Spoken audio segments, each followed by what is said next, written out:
Good morning friends, ಎಲ್ಲರೂ ಹೇಗಿದ್ದೀರಾ? I hope ಎಲ್ಲರೂ ಚೆನ್ನಾಗಿದ್ದೀರಾ ಅಂತ ಭಾವಿಸ್ತಾ ನಾವು ಕೂಡ ತುಂಬ ಚೆನ್ನಾಗಿದ್ವಿ. Welcome back to my channel Nera logs. ಇವತ್ತು ಶುಕ್ರವಾರ, ಶನಿವಾರದ ಲಾಗ್ನ ಇಲ್ಲಿ ಅಪ್ಲೋಡ್ ಮಾಡ್ತಾ ಇದ್ದೀನಿ.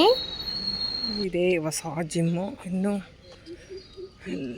ಇವಾಗ ಅರೇಂಜ್ ಮಾಡಿರೋ ಅಂಥದ್ದು ಎಲ್ಲನೂ ಡಿಜಿಟಲ್ ಅಂತೆ, ಇನ್ನೂ ಕಂಪ್ಲೀಟ್ ಆಗಿಲ್ಲ ಅದು.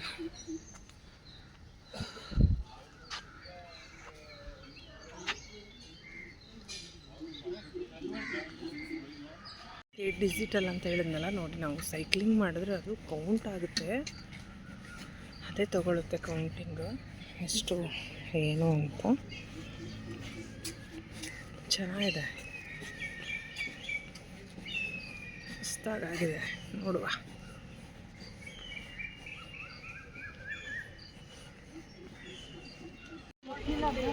ಗ್ಯಾಂಗ್ ಕಾಯ್ತಾ ಇದೆ. Good morning aunty.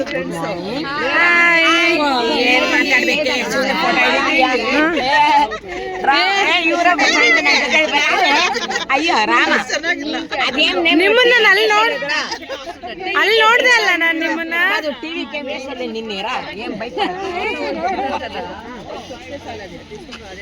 ನೀನು ಗೃಹ ಪ್ರವೇಶಕ್ಕೆ ಬಂದಿದ್ರಿ ಅಲ್ಲ, ಸುವರ್ಣಂಗ್ ಮಾತಾಡಿಸ್ತಾ ಇದ್ರಿ.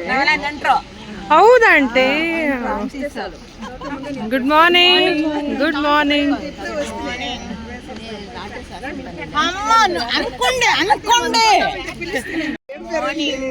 ಎಲ್ಲರೂ ಗ್ಯಾಂಗ್ ಇದ್ದೀರಾ ಇವತ್ತು, ಖುಷಿ ಆಯ್ತು.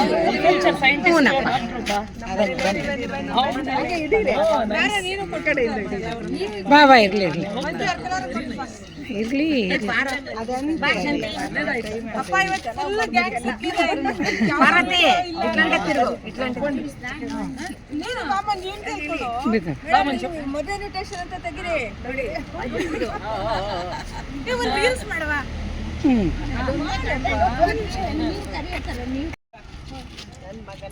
ನನ್ನ ಮಗನ ಮದುವೆ, ದಯವಿಟ್ಟು ಎಲ್ಲರೂ ಬನ್ನಿ. 2 ದಿವಸನೂ ಅಲ್ಲೇ ಇರಿ. 2 ದಿವಸ ಅಲ್ಲೇ ಇರಿ. ಎಸ್, ಸೋಮವಾರ ಈವ್ನಿಂಗ್ ಬಂದ್ಬಿಡಿ, ಬುಧವಾರ ಎಲ್ಲ ಮುಗಿಸ್ಕೊಂಡು ಹೋಗಿ ಮನೆಗೆ ಹೋಗಿ 3 ದಿನ ಎಲ್ಲರೂ ನಮ್ಮ ಮನೆಯಲ್ಲೇ ಇರಿ. ಓಕೆ, ಖಂಡಿತವಾಗಿ ಮದುವೆ ಬರ್ಬೇಕಪ್ಪ. ಇಲ್ಲ, ಥ್ಯಾಂಕ್ ಯು. ಖಂಡಿತವಾಗ್ಲೂ ಬರ್ತೀವಿ. ನಿಮ್ಮ ಮಗನ ಮದುವೆ ಅಂದ್ರೆ ಬರಲ್ವಾ? Nice, thank you. Sorry wait ಮಾಡ್ತಿದ್ದೆ. ಬಂದ್ಬಿಡಿ ನಮ್ಮ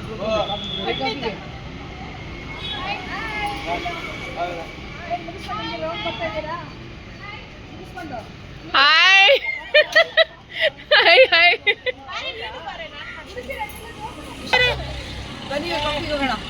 ಎಲ್ಲ ನೀವೇ ಬನ್ನಿ ಇದಕ್ಕೆ. ಹಾಯ್, ಹೇಗಿದ್ದೀರಿ? ಸೂಪರ್. ಎಸ್, ಹೌದು ಹೌದು. Hi, hello, hi hi hi. ಖುಷಿ ಆಯ್ತಪ್ಪ ನೀವೆಲ್ಲ ಸಿಕ್ಕಿದ್ದು.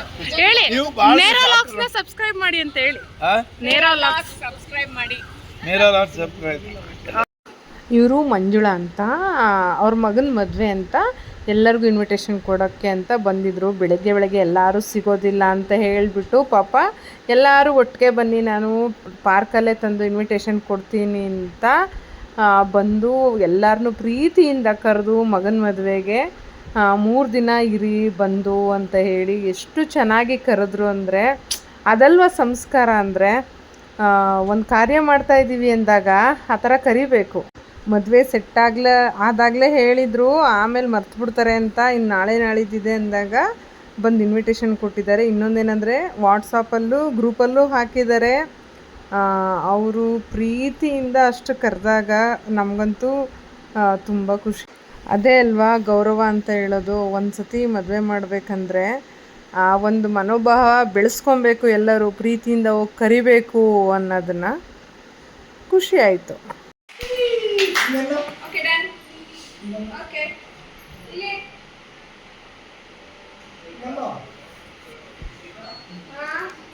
ಈ ಕಡೆ ತೋಚಲಿ, ಈ ಕಡೆ ತೋಚ, ನೀಟಾಗಿ ಹಾಕೊಳ್ಳೋ. ಅವ್ನ ಮುಖ ಥರನೇ ಇದೆ ಕಣೆ, ಮುದ್ದಾಗಿ. ಗಾಂಧಿ ತಾತ ಹಿಂಗ್ ತಿರ್ಗು ಉಲ್ಲಾಸ್ ಹಿಂಗ್ ತಿರ್ಗು. ಓಕೆ ಡನ್ ನಾನು. ಹೋಗಪ್ಪ. Okay done. ಚೆನ್ನಾಗಿದ್ಯಾ? ದೊಡ್ಡಪ್ಪು. ಅವಳಿಗೊಂದು ಬೇರೆ ತಂದು. ಓಕೆ ಡನ್ ನಾನು. ಗಲ್ಸ್ದ ಅವಳಿಗೆ. ತೋರ್ಸಪ್ಪ. ಅಲ್ಲಿ ನೋಡ್ರಿ. ಬಾ ತೋರ್ಸು ಬಾ ನನಗೆ ನೋಡ್ಬೇಕು. ನೋಡ ಮನೆ. ತೋರ್ಸ್ಬಿಟ್ಟು ಹೋಗು ದೊಡ್ಡಪ್ಪ. ಹೋಗು ಚಿನ್ನಿ ಹೋಗು.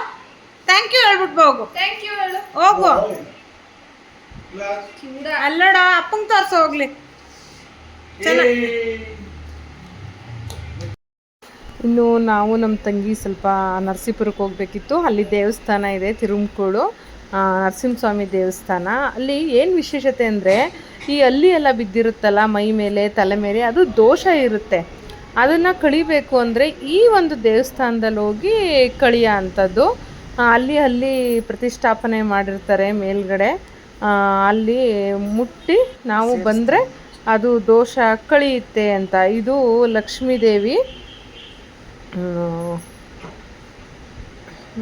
ಲಕ್ಷ್ಮೀದೇವಿ ಅಂತ ಇವರು ಅಲ್ಲೇ ಇರೋಂಥ ಅಮ್ಮನವರು. ತುಂಬ ಚೆನ್ನಾಗಿದೆ ಟೆಂಪಲ್ಲು. ಇಲ್ಲಾಂದರೆ 3 ನದಿಗಳು ಸಂಗಮವಾಗೋಂಥ ಜಾಗ ಇದು. ಹಾಗಾಗಿ ಇದನ್ನ ತಿರುಮಕೂಡು ಅಂತ ಕರೀತಾರೆ. ಇನ್ನೊಂದೇನೆಂದರೆ ಕಾಶಿಗಿಂತಲೂ ಗುರುಗಂಜಿ ಗಾತ್ರ ಜಾಸ್ತಿ ಇಲ್ಲಿ ಪುಣ್ಯ ಸಿಗುತ್ತೆ ಅಂತಾರೆ. ಭಾಳ ಚೆನ್ನಾಗಿದೆ ದೇವಸ್ಥಾನ. ಏನಂದರೆ ಇಲ್ಲಿ ವಿಶೇಷ ಅದೇ ಹೇಳಿದ್ನಲ್ಲ, ಕಾಶಿಗೆ ಯಾರೆಲ್ಲ ಹೋಗೋಕ್ಕಾಗಲ್ವೋ ಅಂಥವರು ಇಲ್ಲಿ ಹೋಗಿ ದೇವ್ರ ದರ್ಶನ ಮಾಡ್ಕೊಂಡು ಬಂದರೆ ಕಾಶಿ ಅಷ್ಟೇ ಅದಕ್ಕಿಂತ ಸ್ವಲ್ಪ ಜಾಸ್ತಿ ನಿಮಗೆ ಪುಣ್ಯ ಬರುತ್ತೆ ಅನ್ನೋದು ಪ್ರತೀತಿ. ಹಾಗಾಗಿ ಮತ್ತು ಯಾರಿಗೆಲ್ಲ ಮದುವೆ ಆಗಿಲ್ಲ, ಮಕ್ಕಳಾಗಿಲ್ಲ ಅಂತೀರ, ಒಂದು ಸಲ ಹೋಗಿ ತೀರ್ಥ ಸ್ನಾನ ಮಾಡಿಕೊಂಡು ಆ ನರಸಿಂಹಸ್ವಾಮಿ ದರ್ಶನ ಮಾಡ್ಕೊಂಡು ಬಂದರೆ ಎಲ್ಲರಿಗೂ ಒಳ್ಳೆಯದಾಗತ್ತೆ. ಇನ್ನು ದೇವ್ರ ದರ್ಶನ ಎಲ್ಲ ಮುಗಿಸ್ಕೊಂಡು ಬಂದ್ವಿ. ಆ್ಯಸ್ ಯೂಶ್ವಲ್ ವಾಕಿಂಗ್ ಹೋಗಿದ್ವಿ. ಮತ್ತು ಇನ್ನೇನಂದರೆ ಬರ್ತನೆ ಕಬ್ಬೆಲ್ಲ ತಂದಿದ್ವಿ. ಹಾಗಾಗಿ ಇವರು ಕಬ್ಬೆಲ್ಲ ಸೀಲ್ ಕೊಟ್ಟರು. ಚೆನ್ನಾಗಿತ್ತು ಆ ದಿನ. ಒಂಥರ ಚೆನ್ನಾಗಿ ಹೋಯಿತು, ಎಲ್ಲ ಒಳ್ಳೆಯದಾಯಿತು. ಈ ಏನಿದೆ ಫ್ರೈಡೇ ಮತ್ತು ಸ್ಯಾಟರ್ಡೇ ವ್ಲಾಗು. ಇನ್ನೂ ಯಾರೆಲ್ಲ ನಮ್ಮ ಚಾನಲ್ನ ಸಬ್ಸ್ಕ್ರೈಬ್ ಮಾಡ್ಕೊಂಡಿಲ್ಲ ದಯವಿಟ್ಟು ಸಬ್ಸ್ಕ್ರೈಬ್ ಮಾಡ್ಕೊಂಡು ನೋಡಿ. ಇನ್ನು ಸಿಟಿಯಿಂದ ಹೋದವರು ಹಳ್ಳಿ ಕಡೆ ಅಲ್ಲಿ ಏನು ಸಿಗುತ್ತೆ ಅದನ್ನ ಚೆನ್ನಾಗಿ ಯೂಟಿಲೈಸ್ ಮಾಡ್ಕೊಳ್ಳಿ. ನಮಗಲ್ಲಿ ಕಬ್ಬು ಸಿಕ್ತು ತೊಗೊಂಬಂದ್ವಿ. ಇನ್ನೊಂದು ಸತಿ ರಾಗಿ ತೆನೆ ಎಲ್ಲ ಸಿಗುತ್ತೆ, ಅದನ್ನೆಲ್ಲ ತೊಗೊಂಬರ್ತೀವಿ. ಅಂದರೆ ಹಳ್ಳಿ ಕಡೆ ಹೋದಾಗ ಅಲ್ಲಿ ಏನಿದೆ ಅದನ್ನು ತೊಗೊಬಂದು ಇಲ್ಲಿ ಸಿಟಿಲಿ ಏನು ಸಿಗಲ್ವೋ ತಿನ್ನೋ ಅಂಥದ್ದು ಇಲ್ಲಿ ಸಿಗುತ್ತೆ, ಬಟ್ ಕಾಸ್ಟ್ಲಿ ಇರುತ್ತೆ. ಅಲ್ಲಿ ಚೀಪ್ ಆ್ಯಂಡ್ ಬೆಸ್ಟು. ಅಥವಾ ಕೆಲವೊಂದು ಸತಿ ತೋಟದಲ್ಲಿ ಫ್ರೀಯಾಗಿ ಕೊಡ್ತಾರೆ. ಈ ಪಪ್ಪಾಯ ತರಕಾರಿಗಳು ಪರಿಚಯ ಇದ್ರಂತೂ ಫ್ರೀಯಾಗಿ ಕೊಡ್ತಾರೆ. ಇಲ್ಲ ಅಂತಂದರೆ ನಾವು ಕಾಸು ಕೊಟ್ಟು ಸ್ವಲ್ಪ ಮಟ್ಟಿಗೆ ತೊಗೊಬೇಕಾಗತ್ತೆ. ಇನ್ನು ನಮ್ಮ ಪುಟಾಣಿದು ಹೇರ್ ಕಟ್ಟಿಂಗ್ ನಡೀತು. ಅವನು ಎಷ್ಟು ಚೆನ್ನಾಗಿ ಕಾಣಿಸ್ತಾ ಇದ್ದ ಅಂದರೆ, ಅವನು ಯಾವುದೋ ಒಂದು ಮದುವೆಗೆ ಹೋಗಬೇಕು ಅಂತ ಅವನಿಗೆ ಹೇರ್ ಕಟ್ ಮಾಡಿಸ್ತಾ ಇದ್ವಿ. ತುಂಬ ಹ್ಯಾಂಡ್ಸ್. ಅವನು ನೋಡೋಕ್ಕೆ ಮುದ್ದಾಗಿದ್ದಾನೆ. ಅದ್ರಲ್ಲಿ ಕಟ್ಟಿಂಗ್ ಮಾಡಿಸ್ಕೊಂಡ್ಮೇಲೆ ಇನ್ನೂ ಚೆನ್ನಾಗಿ ಕಾಣಿಸ್ತಾ ಇದ್ದ. ನೆಕ್ಸ್ಟು ಫೋಟೋ ಹಾಕ್ತೀನಿ, ನೆಕ್ಸ್ಟ್ ವ್ಲಾಗಲ್ಲಿ ಸಿಗ್ತೀನಿ. Bye bye. Thank you so much.